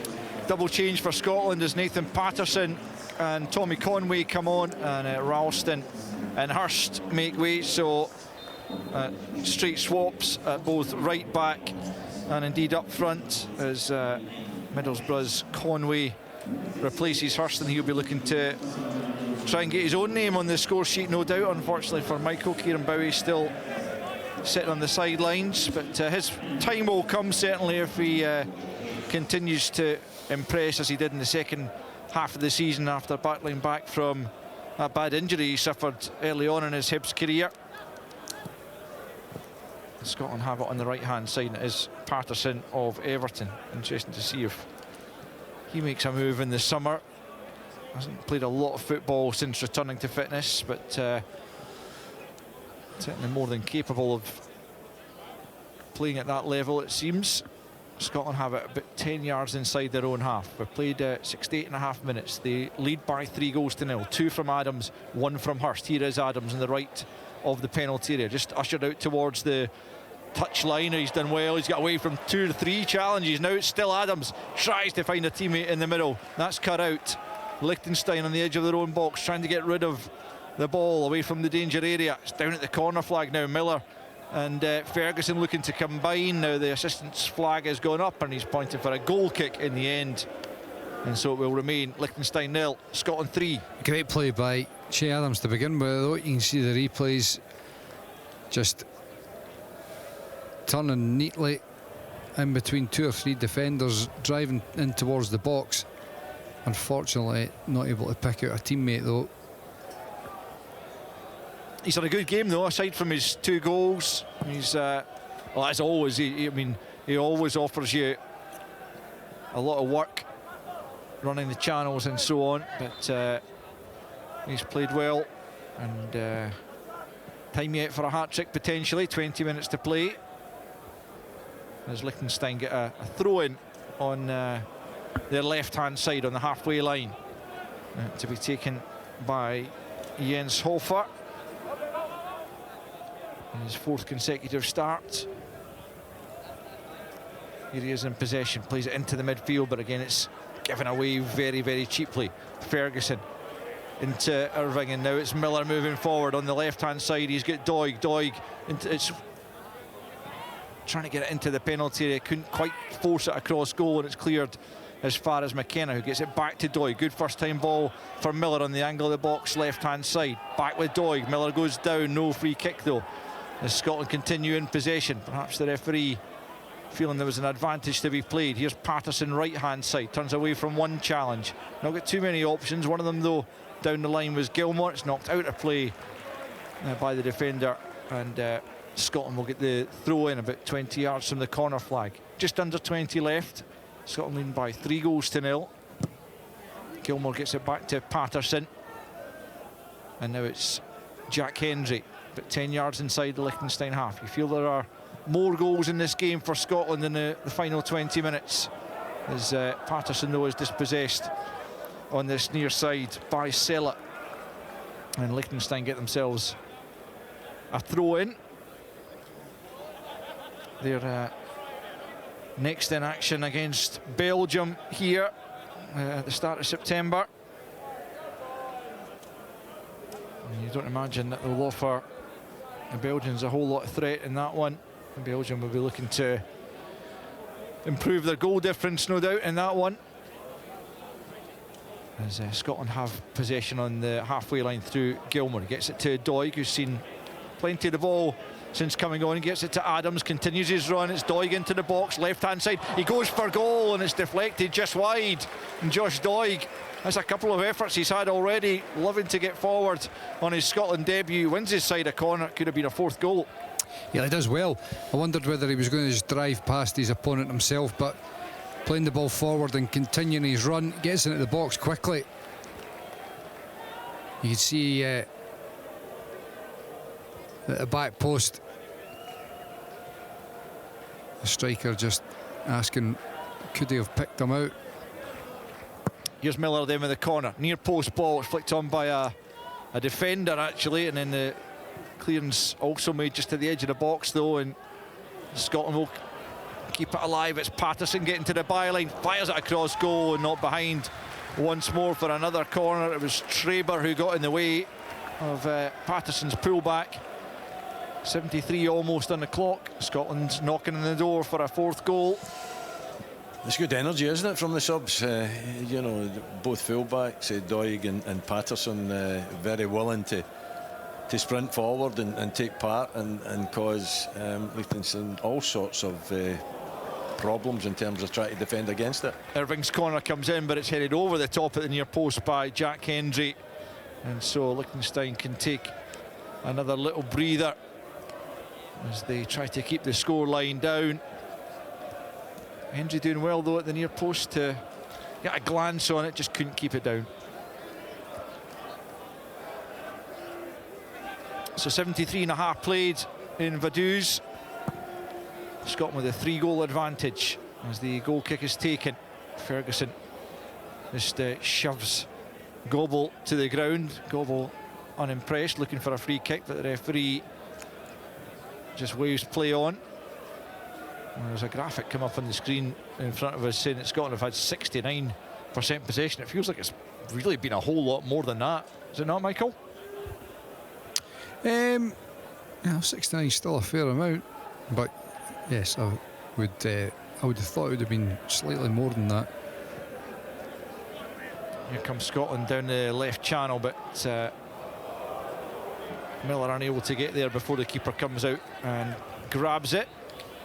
15 to play then out in Liechtenstein as Scotland play their final game before the World Cup qualifying campaign begins. A poor clearance there by Ospelt. He sliced that right out of play, and it'll be a Scotland throw-in in a pretty advanced area, quickly taken by Patterson back to the ever-available Gilmore.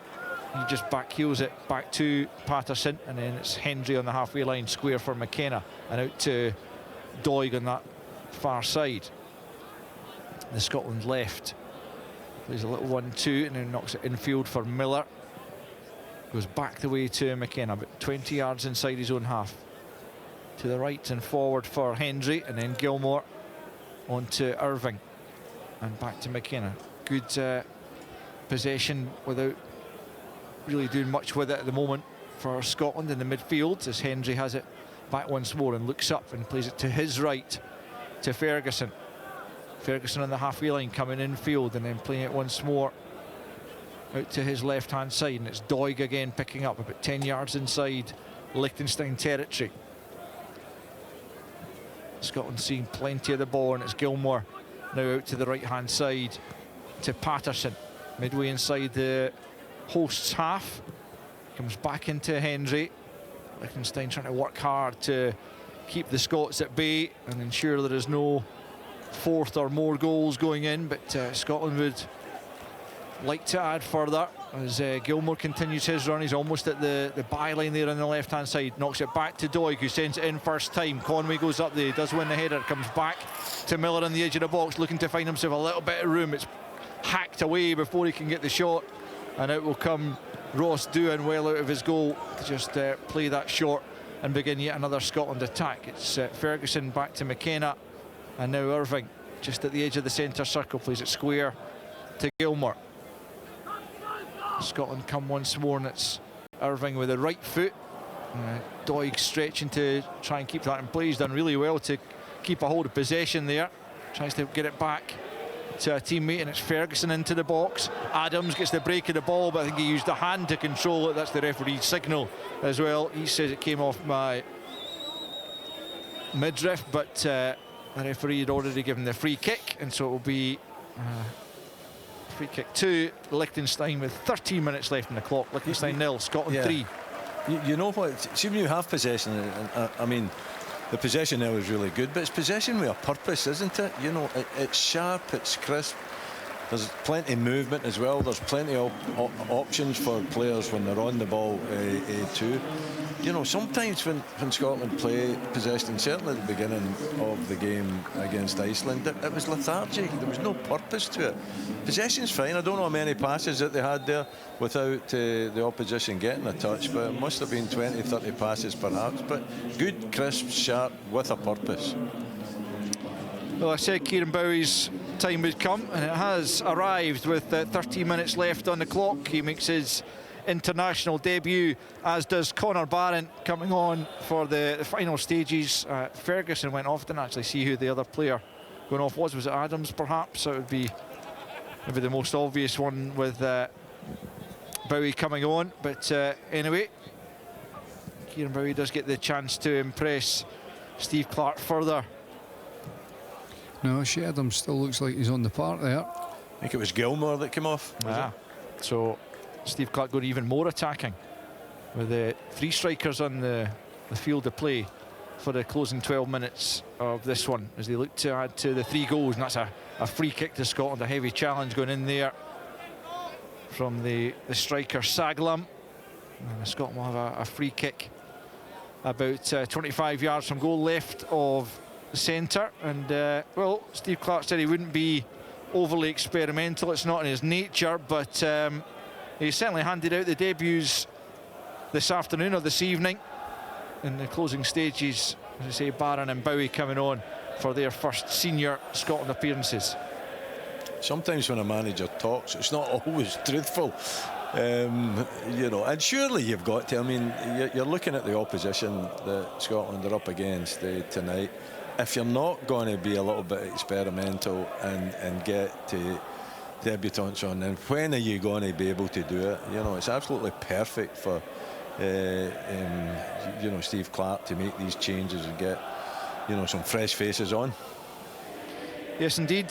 And Max Johnson obviously making his first start in the Iceland game. He's not going to see any game time tonight. So really, if you look at the squad that was selected, it's only James Wilson of the young up-and-comers who hasn't been given any game time this time. The young Hearts forward making his debut in the home game against Greece, becoming the youngest ever Scotland player at 18 in just 17 days, but he'll have to content himself with a place on the bench for these two as Liechtenstein make a couple of late changes here.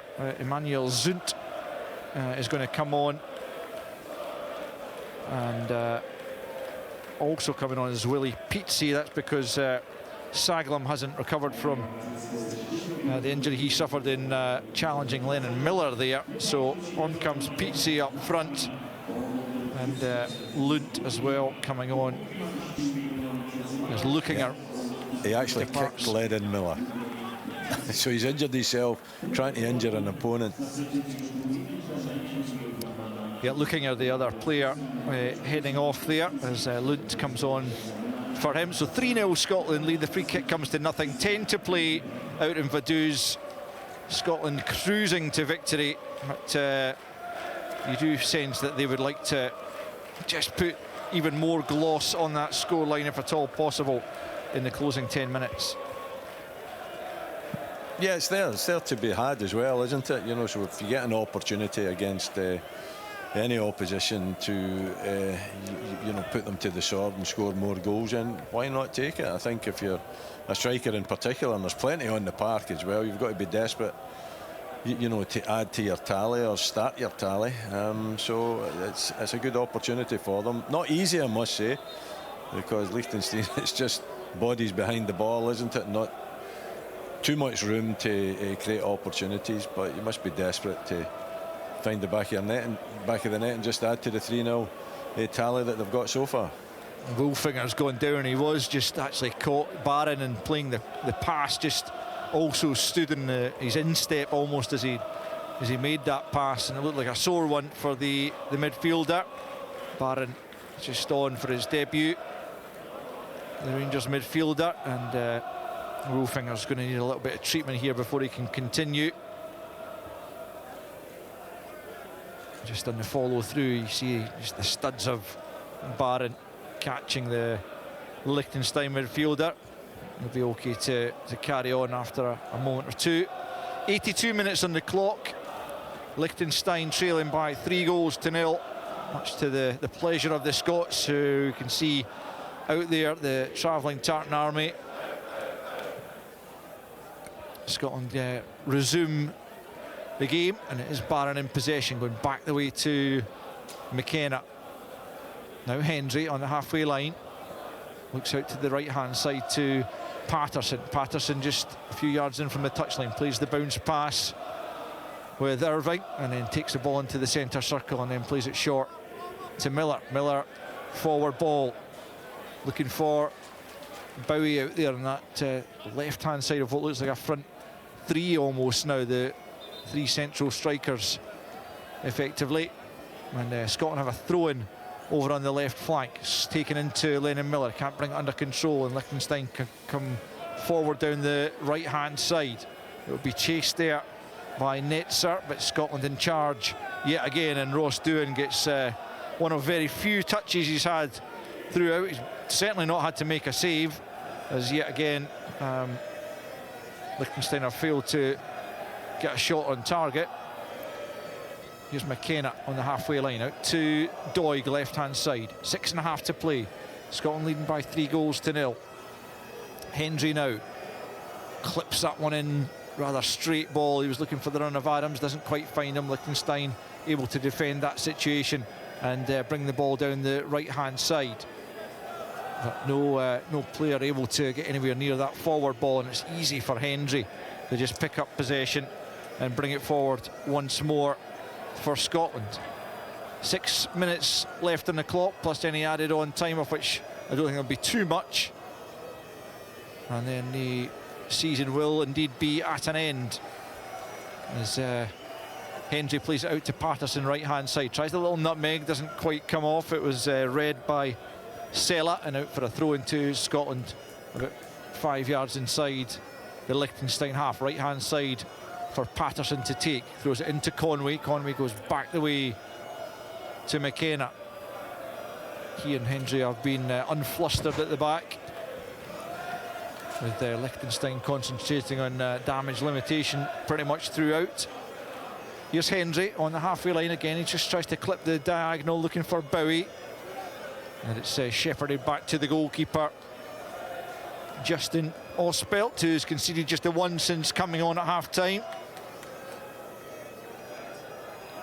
And you know what, Al? You know, see when the opposition play like that, and we've done it. We've done it in training. It's really difficult to break them down.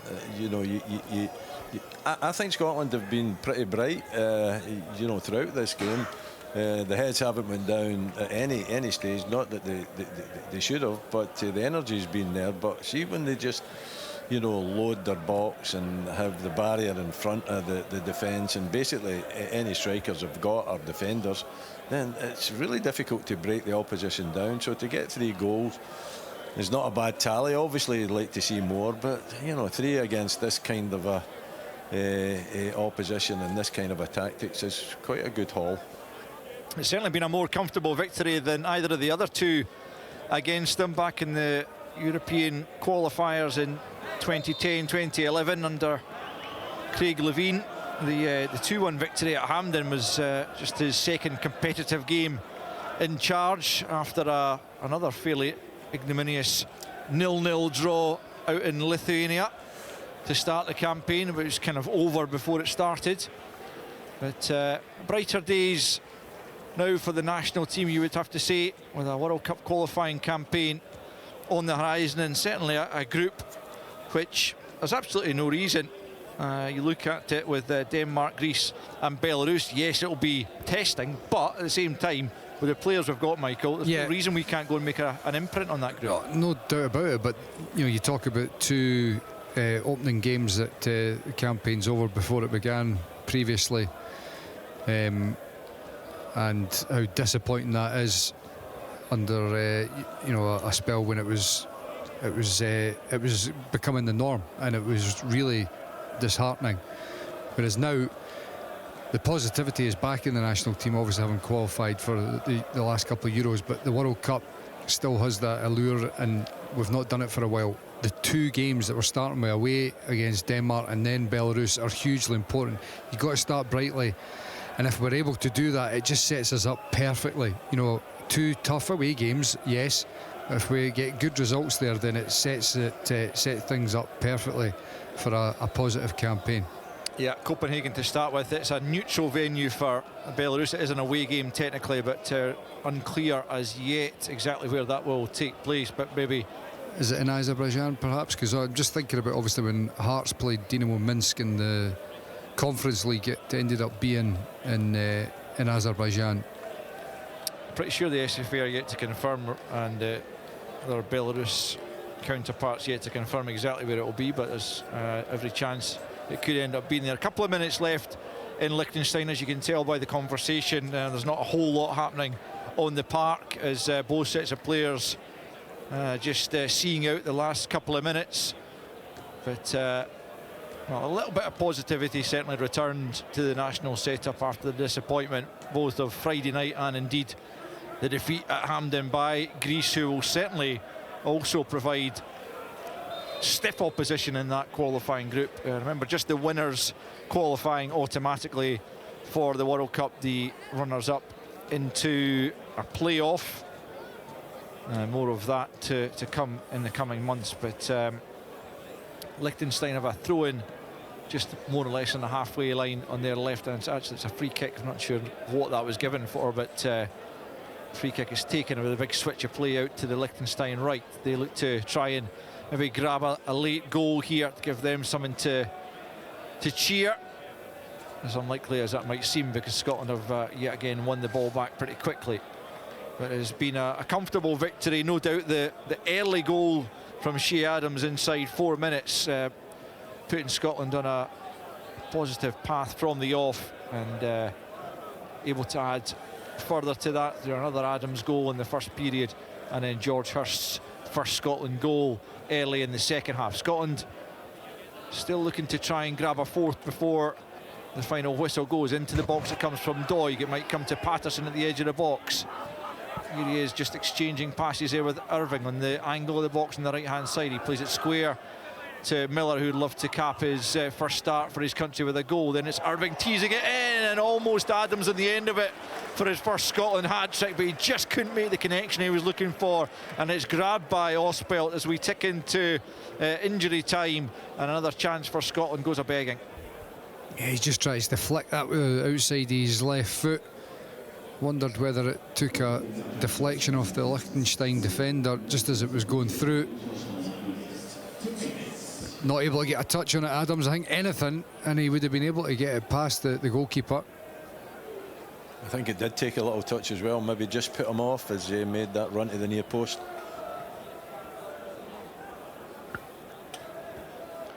Scotland in possession then. A couple of minutes added on at the end of the 90.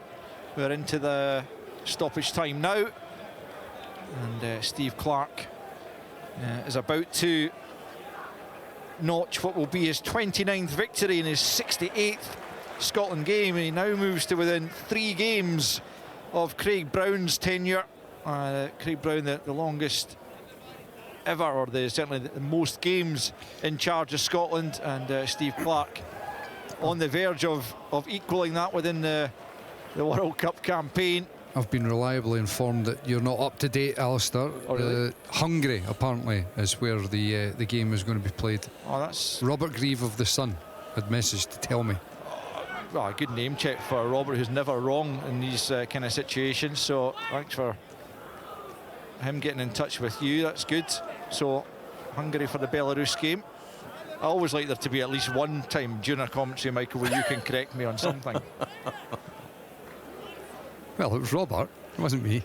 You're just taking great delight in conveying that message. It's called rubbing it in. Well, Scotland have been rubbing it in from the off here, and we've just got the last few seconds to see out in Vaduz as they return to winning ways. Just good to hear that Robert's listening as Scotland hit the byline, and there's a fourth goal, and is that the Adams hat-trick? Did it come off him last? That's the question we're going to have to double check. It looked like it did, but the celebrations maybe tell another story. But the Scotland fans certainly delighted that Scotland have grabbed the fourth goal. It might yet go down as their own goal there from Lars Treber as the full-time whistle goes. Conway hitting the byline, gets the ball across goal. Adams was in there. I think it is an Adams goal, isn't it? It certainly looked like it from that angle, but we'll get another chance to see here. Yeah, I think it does. Yeah. I think it maybe comes off his shoulder or his arm at the end, but it's in the back of the net. It's going to stand as a hat-trick. As the game comes to a close, Shea Adams on the stroke of full time grabs his first international hat-trick.